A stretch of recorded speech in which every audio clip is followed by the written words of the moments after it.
екен. Адия, егер ол туралы білгің келсе, сен қазір керемет қызық сюжет көресің.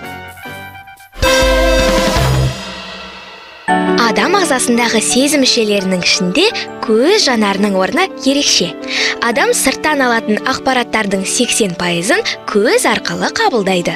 Көптеген адамдар түстерді бір-бірінен жақсы ажырата алады, бірақ кемпірқосақтың барлық түстерінің айырмашылығын байқаған адам кемде-кем. Демек, түстерді жақсы ажырата алу үшін бар болғаны көбірек жаттығу керек. Айтпақшы, ғалымдар өзіміз жақсы көретін адамға қараған кезде қарашығымыздың 45%-ға үлкейетінін дәлелдеді. Мәссаған, қызық екен. Ғалымдар көздің 7 түрлі түсті ғана емес, өте көп реңктерді де ажырата алатынын анықтаған. Барлығы 15.000 түрлі реңк беретін түстер бар екені дәлелденген. Жай адам түрлі түсті заттардан немесе әртүрлі жарық көздерінен өте көп түстерді ажырата алады. Ал жаттыққан адам 150 түрлі реңкті ажырата алады екен. Білесіңдер ме, суретшілер мен дизайнерлер сияқты кәсіби мамандар 10-нан 15.000-ға дейін түстерді ажыратады. Айтпақшы, иіс сезу де дәл осындай сипатқа ие. Сендер жаттыққан сайын әлем сан түрлі болып өзгереді. Сонда мұрынды да жаттықтыра ма? Әрине, мысалы, өте жағымсыз иістер де бар. Әдетте жағымсыз иісті заттар адамдар үшін қауіпті, сондықтан олардың иістері адамдарды сақтандырып тұрады. Біз хош иісті гүлдер мен жаңа піскен жүгерінің күнделікті пайдаланатын газдар мен бояулардың иісі теңіз самалымен араласып жатқан әлемде өмір сүріп жатырмыз. Міне сондықтан ғалымдар адамдар кем дегенде триллион иісті ажырата алады екен деген шешімге келді. Профессор, сіздің сиқыр көрсеткеніңіз маған қатты ұнайды. Мен саған сиқыр көрсетпеймін. Мен саған бар болғаны ғылыми түрде дәлелдеуге болатын тәжірибе жүргіземін. Жақсы, олай болса маған тәжірибе жасап көрсетесіз бе? Жарайды, тілегіңді орындайын. Ол үшін бізге мөлдір шыны ыдыс, су, май және тұз керек. Ыдысқа суды толтырмай, бірақ жартысынан асырып құямыз. Көрдің бе? Иә. Енді оның бетіне май құямыз. Қазір көрде тұр, май судың бетіне шығады. Май мен су бөлінеді. Қызық екен, қандай әдемі? Асықпа, әлі болған жоқ. Енді оған тұз саламыз. Міне, бұлай. Тағы да салуға болады. Қазір көресің. Не болып жатыр? Тұз майдың қабатынан өтіп, судың түбіне бара жатыр. Көрдің бе? Иә. Бірнеше секундтан кейін тұз төмен шөгеді де көпіршіктер жоғары көтеріле бастайды. Көрдің бе? Керемет, алтын алқадан айнымайды. Менің анамда дәл осындай алқа бар. Сенің анаң дәл осындай моншақ тағады деп ойламаймын. Анаңда кәрттастан, інжуден, маржаннан жасалған алқа бар екеніне сенімдімін. Қазір саған әйел адамдар қуана тағатын зергерлік тастардың қалай пайда болатыны туралы бір керемет сюжет көрсетемін.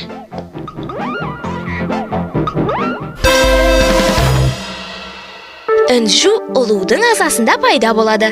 Ұлудың бұлшық еті өте әлсіз болғандықтан денесіндегі затты өздігінен сыртқа шығарып тастай алмайды. Сондықтан ұлудың ағзасы оны сыртынан орап қояды. Ұлудың бұл түрі өте ұзақ өмір сүретін болғандықтан бөтен затты өзіне еш зияны тимейтіндей етіп орайды. Осы оралған зат уақыт өте келе інжу тасына айналады. Парсы шығанағынан алынатын інжудің түсі ақшыл, ал Аустралия інжуінің түсі қызғылтау және күмістей ақ. Мексика шығанағының інжуі қоңыр, қызыл немесе қара болады. Ең ірі інжуді 1934 жылы оңтүстік Қытай теңізінен аулаған. Оның салмағы 6 келі 350 грамм, ал ұзындығы 24 сантиметр болған. Ойлап көрші, сонда мұндай інжу пайда болу үшін олу қанша еңбек етті? Сонда маржан да тірі ағзадан шыға ма? Әрине. Маржан ертеден келе жатқан таңдаулы зергерлік тас. Зергерлік әшекей жасау үшін қара, көгілдір және қанық көк түсті маржан жоғары бағаланған. Бірақ қызыл түсті маржан көбірек пайдаланылады. Маржанды солтүстік Аустралияда, Қызыл теңізде, Жерорта теңізінің Бискай шығанағында, Канар аралдарында, бүкіл батыс жағалауында өндіреді. Маржан да інжу де теңізде тіршілік етеді. Олар бір-біріне мүлдем ұқсамағанымен химиялық құрылысы бірдей екен. Сонда кәріптастың олардан қандай айырмашылығы бар? Кәріптас тасқа айналған қарағай немесе қарағай шайыры. Ғалымдар бұл тастардың бәрі осыдан 50 миллион жыл бұрын пайда болғанын анықтаған. Қазіргі кезде кәріптас тек сәндік үшін емес, медицинада да кеңінен қолданылады. Кәріптас қышқылын көптеген дәрумендерге, тіпті тіс пастасының құрамына да қосады. Әдия, барлық жұмысқа уақытында үлгеру үшін күн тәртібін құрып қойған жөн. Кел, оны екеуміз қазір ойластырайық. Сен өз дәптеріңе жаз, ал мен тақтаға жазамын. Сонымен, ең бірінші ояну, демек ұйқыдан тұру. Екінші жуыну. Ал үшінші не істейміз? Әрине жаттығу жасаймыз. Профессор! Қарсыласушы болма. Жаттығу біз үшін өте қажет. Білем, кейбіреулер ерінеді. Дегенмен. Профессор, мен жаттығуларды күнделікті жасаймын ғой? Онда неге менің сөзімді бөліп отырсың? Қараңызшы, мен мүлде басқа сандармен жазып отырмын, ал сіз қызықты сандармен жазып отырсыз. Солай ма? Демек сен араб сандарыменен, ал мен рим цифрлерін қолданып отырмын. Онда күн тәртібін құруды әзірше қоя тұрайық. Кейін жалғастырамыз. Қазір мен саған бұл сандар туралы сюжет көрсетейін. Алғашында санды сызық санымен анықтаған. Сосын олардың орнына әріп немесе қандай да бір белгі қоятын болды. Бұған мысал ретінде ежелгі Римнің сандық жүйесін айтуға болады. Римдіктер ол кезде санды латын әріптермен бейнелеген. Бұл жерде басты қиындық Рим сандары арқылы көбейту, бөлу амалдарын орындау болды. Рим сандарының тағы бір қиындық тудыратыны үлкен сандарды жазғанда басқа белгілер ойлап табу керектігінде болды. Дегенмен Рим сандарын қазіргі кезде де қолданады. Негізі математиканы ғылым ретінде ежелгі гректер қарастырған. Сондықтан сандарды да гректер ойлап тапқан деген болжам бар. Бірақ олар санды таңбалауға мән берген жоқ. Олар санды әліпбидегі әріптермен белгілеумен шектелген. Ал қазір біз қолданып жүрген және қолдануға ыңғайлы сандарды үндістер ойлап тапқан. Мен шатасып кеттім. Сонда ең алғашқы Үндістанда саны ойлап тапқан ба? Ал біз оларды ауызша араб сандары деп атаймыз. Біз қолданатын араб сандарын таңбалау жүйесі 5 ғасырда Үндістанда пайда болды. Ал үндістер ойлап тапқан бұл жүйе Еуропаға арабтар арқылы жеткен.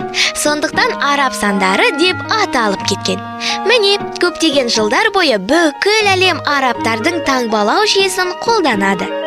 Ал бұған дейін Еуропа халқы Рим сандарын қолданған. Достар, бүгінге берілген уақытымыз аяқталып келеді.